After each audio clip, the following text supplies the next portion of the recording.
Well, of course, a very, very important day. Like all of us, even Dr. Subramanian Swamy, remember, has been fighting this case.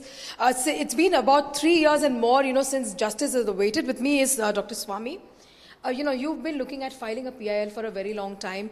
The PIL now is in court. It comes up for hearing, sir. What is exactly going to happen in court today, today being the first day of hearing? Well, I have to convince the court that there is a case for court-monitored, CBI-led investigation. Now, court has done that in many occasions. They have done it in the case of the 2G. They've done it in the case of coal. And there are a large number of judgments which lay down certain ground rules and when court can intervene. Now, one of them is that if the police has deliberately or for no obvious reason botched up the investigation, in which case, in this case, that is confirmed by the subsequent dispensation in the Delhi police itself, who are aghast at the previous dispensation, tampering with the evidence and delaying the investigation. Second is that this does have national and international implications, and Delhi police is not the only appropriate authority. In fact, I would like the SIT to include Delhi police in the new dispensation, which I think well off. So this is something outside the scope of Delhi police, therefore it is necessary for a CBI. Third is that there was clear tampering of evidence.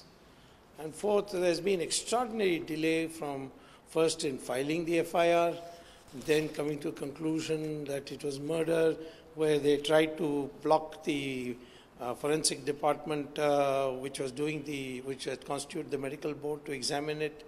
All kinds of things which show that very people at high places were trying to protect themselves.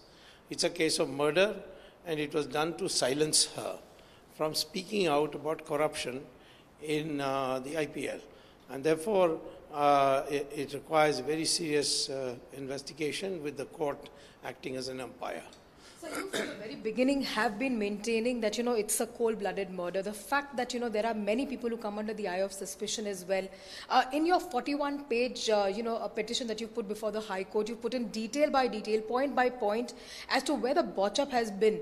But the fact really remains, unfortunately, is that, there has been cover-up at various levels. The investigating authorities not being able to question Shashi Tharoor for about 9 months after the murder happens. These are the points that will come really handy. How strong you feel your case is at this point in time? Well, I think there was a murder that's been established by the police itself after much delay. The FIR says murder. The FBI has confirmed Dr. Suraj Gupta's team's conclusion that it was by poison. So the question is, why has it no custodial interrogation of anybody? Oh, there were eyewitnesses like that servant Narayan. Where is he? That is precisely the point that we're going to raise, because obviously, in the tapes that Republic is in possession with, Prema Sridevi has had number of conversations with Narayan, who kept on giving her different information. The fact that, her room number suddenly changed, where she was found dead, from the fact where she had met Prema Sridevi a day ago, the fact that Shashi Tharoor did not want Prema Sridevi to do that interview, he did not really want that interview to happen. You've been speaking about the ramifications that could have come his way. IPL and, the entire rot around IPL is something that she was looking to expose. The fact that there has been a lot of discrepancy in terms of what people have been saying as well, including the close aide Narayan. The fact that Narayan kept telling Shashi Tharoor that madam was unwell, but Shashi Tharoor would not reach the hotel for hours together.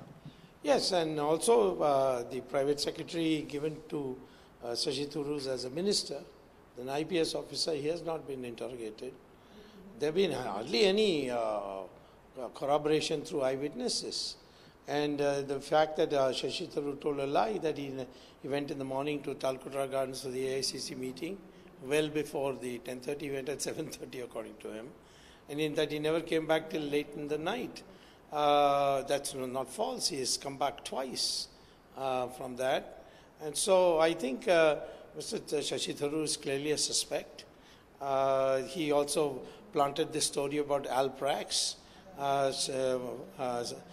Unfortunately for him, Sunanda had carried out an extensive medical examination of herself just 3 days before her murder in Trivandrum, where there's a very top-class medical institution where she went and got it done. They said that she has no ailments whatsoever, and second, she was never prescribed Alprax. So how did this big bottle of Alprax come near her bed? Why wasn't her bed sheets and all handed over to the forensic department? I remember this case very, very well, sir, because, I've been following up on this case from day one, and, I've been speaking to you from day one. There are also charges from several political quarters saying that, the BJP or probably, political parties are using you as a political vendetta. The question that we'd like to ask you, sir, why would you pursue this case? What would you like to tell people? Why are you pursuing this particular case? Well, first of all, one of my complaints is that the BJP has been members of the BJP, not BJP. I must give credit to the Prime Minister. He has never allowed anybody to intervene with the investigation. But there have been clandestine assistance to Shashi Tharoor. This is not a BJP matter. The real question before my mind was, because I didn't know Sunanda at all. I mean, the only time I physically met her was in Kerala 3 days before her murder in a festival in the temple, where she was with her husband and I was with the Chief Minister and the DG of Police and others. It was a public occasion, and there was hardly any conversation except to say hello. I say, leave aside who she is, what her character is, these are all irrelevant. She is the wife and a woman of a minister in a 7-star hotel, and then she is killed. The hotel cooperates by switching off the closed-circuit television. Now, is any woman safe if a person so highly paced can be killed in a 7-star hotel right in the most prime area of Delhi, that is Chanakyapuri? Then it's a question of women's safety. I am surprised the women groups have not protested on this. And all these female journalists whom she confided in, they are keeping their mouth shut. They should come out and openly say what she said. And they also should disclose who all they passed on the information. I know one journalist passed on this information that she is going to expose Vadra to Ms. Sonia Gandhi. She should come out and openly say that I informed Ms. Sonia Gandhi. Now, there are all vital small pieces of in evidence which needs to be added up together. So that is what motivated me. I got no money out of 2G spectrum scam case. I mean, not a penny came to me. The lawyers made the money who defended the crooks.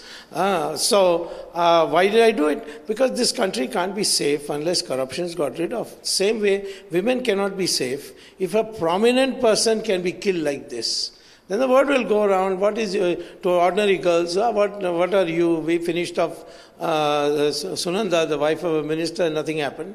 So that's the motivation. Well, of course, yes, we will also and like everyone else, be hoping that justice finally comes. Remember, it's been more than 3 years since that gruesome, cold-blooded murder of Sunanda Pushkar Tharoor, found dead under mysterious circumstances.